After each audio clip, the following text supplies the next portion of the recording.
E dentro do Estado de Israel, vocês imaginam que Netanyahu pode cair, enfrentar oposição mais forte e haver um recrudescimento de algum tipo de movimento antisionista dentro do Estado de Israel por conta dessa guerra?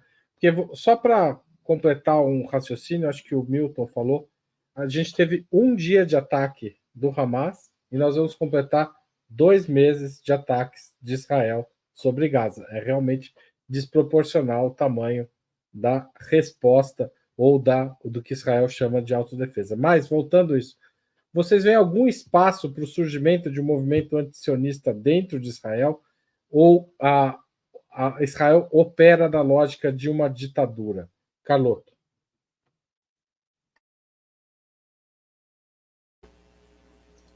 Veja, eu tenho lido, desde o início do conflito, muitos analistas, especialmente na imprensa majoritária brasileira, na imprensa empresarial, apontarem que o Netanyahu está com os dias contados e que parte desse aspecto virulento da resposta está ligado ao seu governo de extrema-direita. Né? Isso é muito forte entre os judeus progressistas, né? Entre os chamados sionistas de esquerda, que sentenciam que Netanyahu está morto.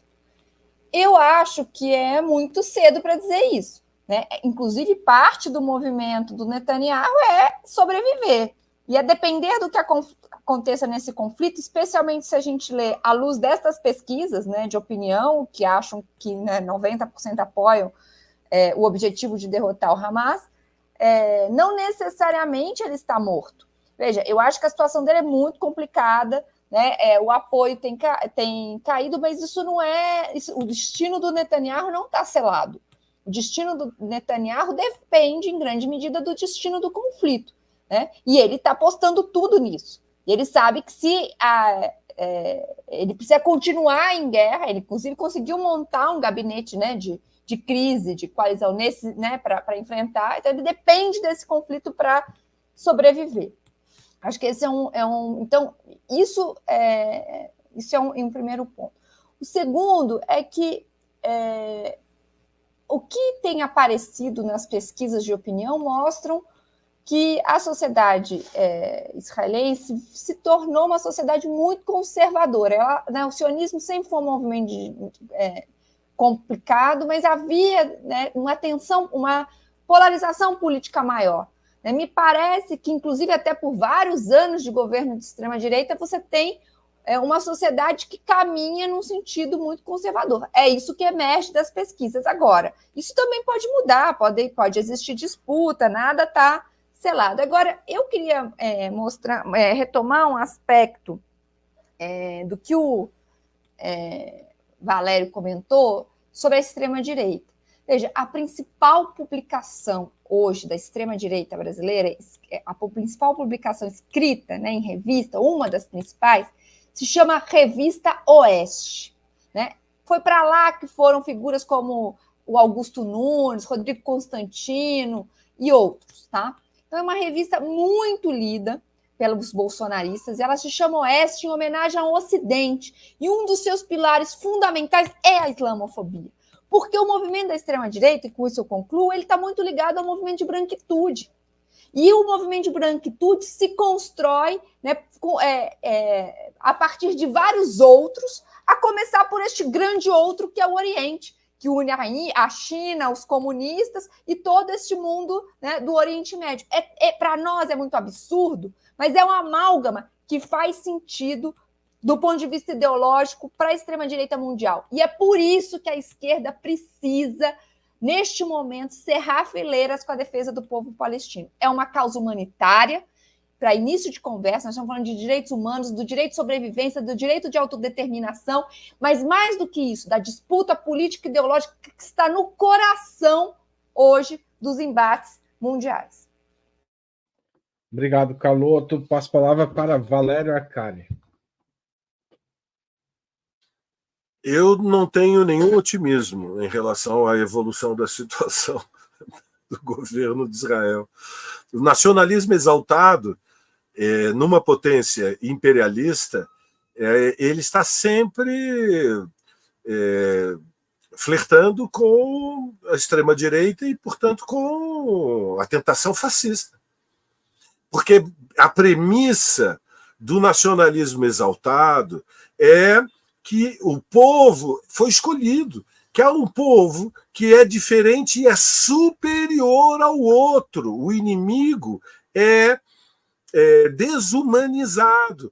E, neste momento, em Israel, que as pesquisas revelam, é que o governo tem mais de 80% de levar a guerra até o fim e impor uma derrota militar esmagadora, que falem as bombas. Essa é a palavra de ordem que dramaticamente tem apoio na maioria da população israelense.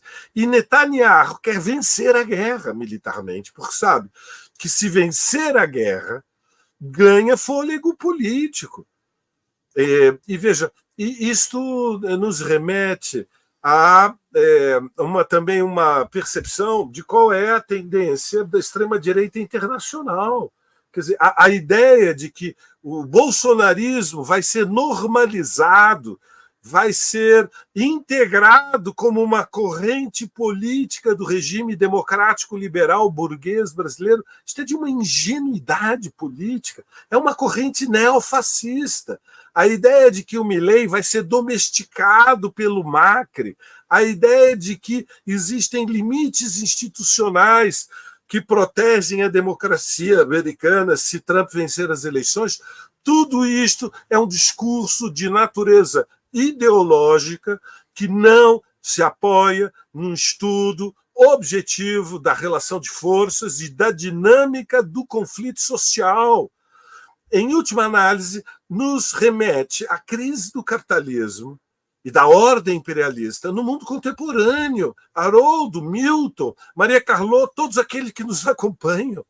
O capitalismo, ele está diante de crises para as quais não tem soluções. A COP, que acabou de reunir nos Emirados, é uma fraude. Ela foi presidida por uma liderança que está à frente de uma das companhias que mais abrem poços de petróleo pelo mundo afora.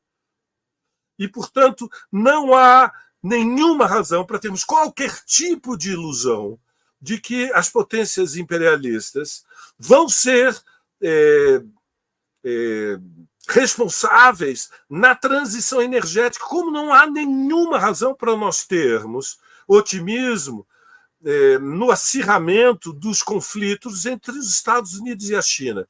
E, por último, não há nenhuma perspectiva de que a nanotecnologia, de que as energias renováveis vão ser a inovação tecnológica para um novo boom de expansão do capitalismo, como o que aconteceu ao final da Segunda Guerra Mundial. E, portanto, o desfecho, o destino do capitalismo é estagnação na longa duração. Neste contexto, surgem os monstros, Haroldo, os monstros. E Netanyahu é um destes monstros que está hoje apertando o botão das bombas.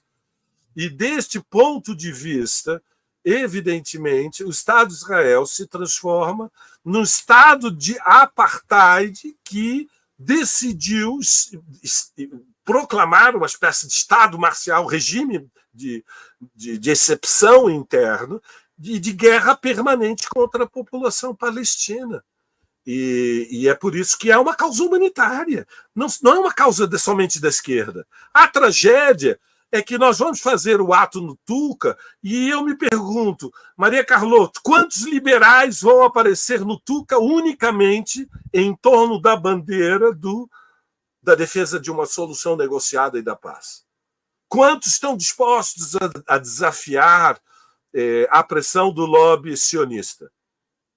Infelizmente, o que nós vamos encontrar no Tuca, na segunda-feira, 18 de dezembro, são intelectuais, artistas, lideranças populares, lideranças sindicais, lideranças da esquerda, e somos nós que estamos abraçados a uma causa que é de uma nação oprimida, a causa palestina, que, como disse muito bem, nos lembrou Milton, é herdeira da luta anticolonial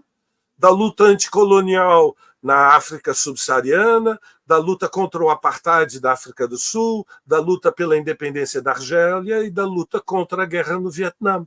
Hoje, o Vietnã de hoje chama-se Palestina. E a esquerda brasileira tem que abraçar essa bandeira, custe o que custar. Haroldo. Obrigado, Valério e Milton Temer. Milton, você está sem som, Milton. A gente quer te ouvir muito. Eu nunca tive muita ilusão com a esquerda de Israel. Vamos ter claro o seguinte: quem começa os assentamentos de maneira acelerada é o Partido Trabalhista. Eu, por exemplo, estive com uma delegação de deputados quando Arafat esteve cercado na Casa de Governo em Ramallah. Eu estive com a comissão de deputados que esteve em contato com as duas partes. Estivemos com Shimon Peres em Israel e fomos à Cisjordânia, onde eu presenciei um ataque das tropas do Exército contra uma área de Jenin, uma repressão brutal junto a uma manifestação internacional. Então, eu não tenho ilusão, porque, por uma razão simples, se você fizer o balanço do que acontece lá, o próprio Isaac Rabin, no Acordo de Oslo, ele fez uma grande manobra pró-Israel, que o fundamentalista idiota, absolutamente irracional, o assassinou, porque, evidentemente, ele coloca a ideia da possibilidade de dois Estados, dando de pronto. A única coisa que sai do encontro de Oslo é que o Fatah, a autoridade palestina, passa a ser responsável pela segurança na Cisjordânia. Só que a segurança da Cisjordânia com o exército de Israel dentro da Cisjordânia. Ou seja, fazendo a polícia para prender palestinos e entregar o Mossad. Então, ali, objetivamente, eu não tive nenhuma ilusão ali. Shimon Peres, que é dado como um esquerdista em Israel, eu me lembro que Arafat moderado, o Arafat que saía das discussões de Oslo, ele tratava Arafat como terrorista. Não era o Hamas, não. Era o Arafat que ele tratava como terrorista. Então, a concepção de que os palestinos, de forma geral, são terroristas, está dos dois lados. E não é por acaso que a esquerda de Israel veio desaparecendo. Não é por acaso que o voto de Israel coloca governo de extrema-direita no poder. É porque, objetivamente, a esquerda israelense se acomodou ao longo do tempo, fazendo composições estimulada pelos Estados Unidos e pela União Europeia, interessados em transformar Israel num porta-aviões do imperialismo no Oriente Médio. Era preciso ter aquilo ali para barrar os governos possivelmente rebeldes e nacionalistas. Entendeu? Então, não arrebentaram o Iraque por conta dos defeitos de Saddam Hussein. Arrebentaram o Iraque por conta das reviravoltas anti-imperialistas de Saddam Hussein. Da mesma forma que tratam o Assad na Síria como o ditador absoluto, e, no entanto, apoiado por todas as correntes, inclusive o Partido Comunista Sírio, quando houve aquele ataque externo financiado pela França, governo socialista francês, financiando o ataque, o Partido Comunista Sírio disse: nós somos oposição ao governo, mas somos contra esses mercenários que estão promovendo a guerra de fora para dentro aqui dentro. Não conseguiram destruir a Síria, como destruíram destruíram a Líbia e destruíram o Iraque. Vamos ter claro. Mas isso aí, em Israel, eu não tenho ilusões. O Estado de Israel, por sua lógica, hoje tem uma esquerda absolutamente fragmentada, pouquíssimos representantes intelectuais, que são, aliás, os mais competentes, estão, pelo menos, entre os mais competentes formuladores da solidariedade à Palestina.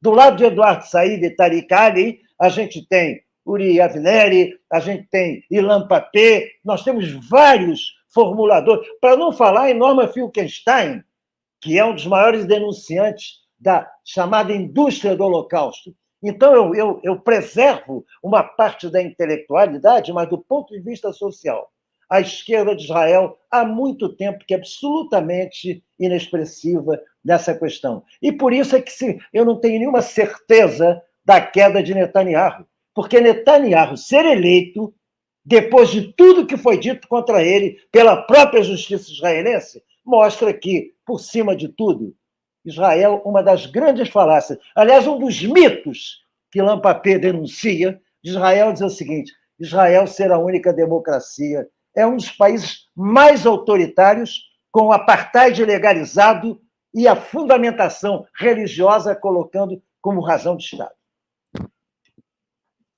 Obrigado, gente. Queria agradecer mais uma vez a participação de vocês, de todo mundo que comentou, compartilhou, espalhou esse link por aí.